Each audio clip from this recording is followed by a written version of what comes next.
भारत और अफगानिस्तान की 2026 cricket series ने शायकीन को जोश में मुब्तला कर दिया।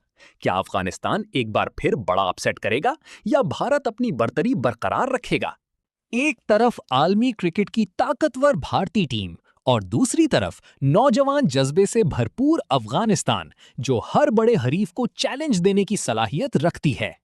मैच का आगाज होते ही भारतीय बल्लेबाजों ने जारेहाना अंदाज अपनाया।